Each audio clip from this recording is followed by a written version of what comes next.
Donc maintenant, on va parler en deuxième partie de l'état gazeux. Alors, qu'est-ce qu'un état gazeux? Il faut s'imaginer, vraiment, il faut se visualiser le gaz pour vraiment comprendre les interactions qu'il va réaliser avec son milieu.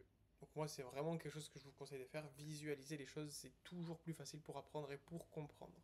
Donc il faut s'imaginer que le gaz, il n'a pas de volume défini, donc il occupe toujours la totalité du volume que vous allez lui offrir. Donc ici, à l'exemple du ballon de baudruche, très facile à comprendre. Une fois que vous gonflez, il va comprendre tout le volume. Il ne va pas se contenter d'être qu'à une partie du ballon, il va s'expandre en même temps que le ballon au final. Donc ça introduit la deuxième définition, il est expansible à l'infini, de manière spontanée. C'est des choses qui ne peuvent pas changer, et voilà.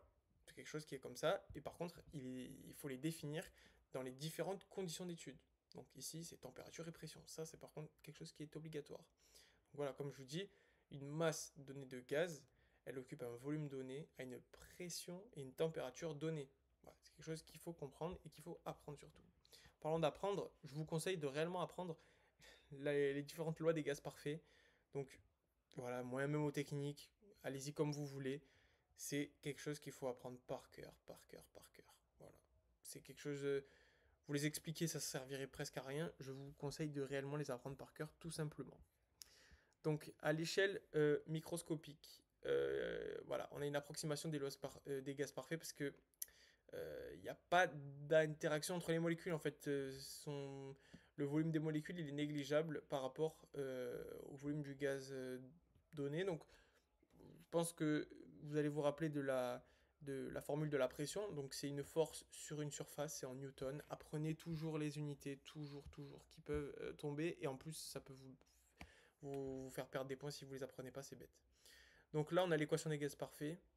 PV est égal nRT. Ça, c'est vraiment la base de ce cours. Apprenez-la, ça coûte rien.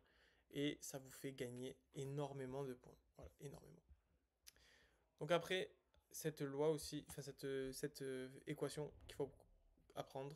Donc W, ce qui est le travail, qui va être égal moins la pression fois le volume. Voilà, ça c'est quelque chose qu'il faut apprendre. Vous expliquer, ça servirait vraiment pas à grand chose. À part si vous voulez des questions, vous me posez la question, je vous réponds. Mais pour être concis et rapide, apprenez-la et normalement vous n'aurez pas de problème.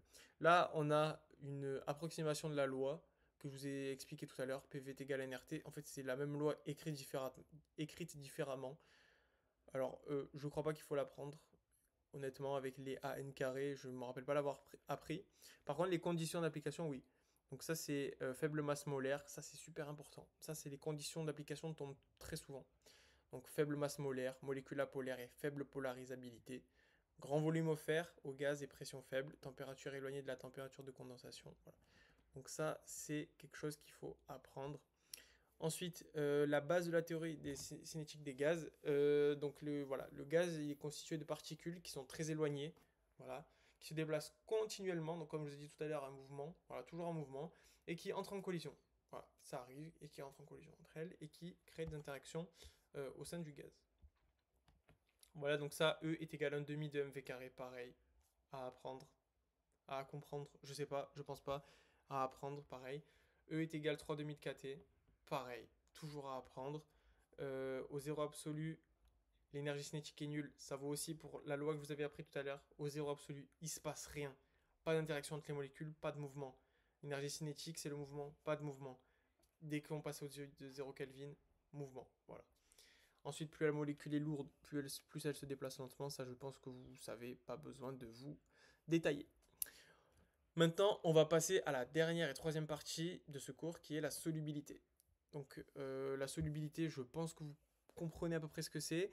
Là, vous avez la définition qui est encadrée. Je vous conseille de l'apprendre. Les exemples au-dessus, voilà, comme il est écrit, ne pas connaître ses valeurs par cœur, ça sert à rien.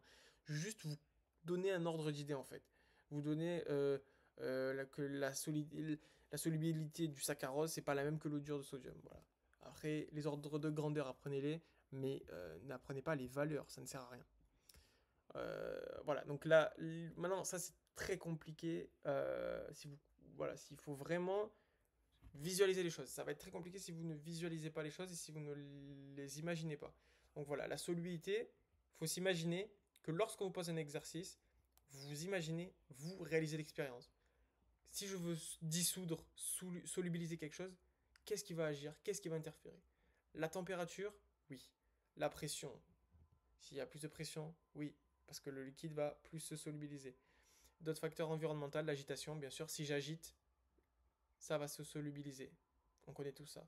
La nature du solvant, si je change de solvant, est-ce que ça va être plus soluble? Oui, ça va être plus soluble. Donc voilà, toujours visualiser en fait. C'est des expériences qu'on fait au quotidien qu'on ne s'en rend pas compte, mais quand on veut dissoudre, solubiliser quelque chose, hein, avec, je sais pas moi, du sirop, etc., on agite, on remue, voilà, en fait, c'est des expériences qui nous arrivent tous les jours. Il faut vraiment visualiser, c'est très important. On a la loi de Henry, ça à apprendre aussi. Je ne vais pas détailler, perte de temps, je pense. Voilà, celle-là aussi, il faut l'apprendre. Ça, c'est malheureusement, c'est un cours où il y a beaucoup de par cœur, mais en fait, si vous comprenez ce que vous apprenez, vous allez très vite passer sur ce cours qui est peut-être au départ un peu lourd, un peu. Voilà, mais au final, après, vous allez très bien vous en débarrasser de ce cours. Je suis très confiant dessus. Donc, voilà, on va distinguer trois situations pardon, de là où on va être amené à solubiliser. Donc, voilà, je vais vous le rapetisser. Donc, on a trois situations. Comme je vous ai dit, on a un état de saturation. En fait, c'est un équilibre parfait entre deux milieux, entre le gaz libre et le gaz dissous. Donc, en fait, il faut s'imaginer une interface entre deux gaz. Voilà, donc on a par exemple un liquide et on a un gaz libre au-dessus qui gravite avec la pression atmosphérique. Et on va avoir un gaz en dessous qui va être dissous avec un autre milieu en fait. C'est une différence entre deux milieux. Une fois que on est à un état de saturation, en fait on va être en équilibre. Ensuite, si on est donc dans la deuxième situation en état de sous-saturation, donc ça va être une différence de pression entre les deux milieux. Si on a plus de pression dans le milieu dissous, eh ben on va avoir un échange gazeux. Donc le gaz va aller là où il y a le moins de pression. Donc par exemple, si c'est dans le gaz libre qui a plus de pression, ça va descendre dans le gaz dissous. Le gaz va se déplacer là où il y a le moins de pression. Et pareil, si on est en état de sursaturation, si dans mon gaz dissous il y a trop de pression, le gaz va s'échapper et va aller dans le gaz libre. Voilà. Donc c'est très facile à comprendre, je pense. C'est des définitions qui sont à apprendre par cœur, bien sûr. Donc voilà, comme j'ai dit, la solidité des liquides, des solides. Voilà, on parlera de solvatation. Bon, je pense que c'est la même définition. En vérité, il ne faut pas se perdre dessus.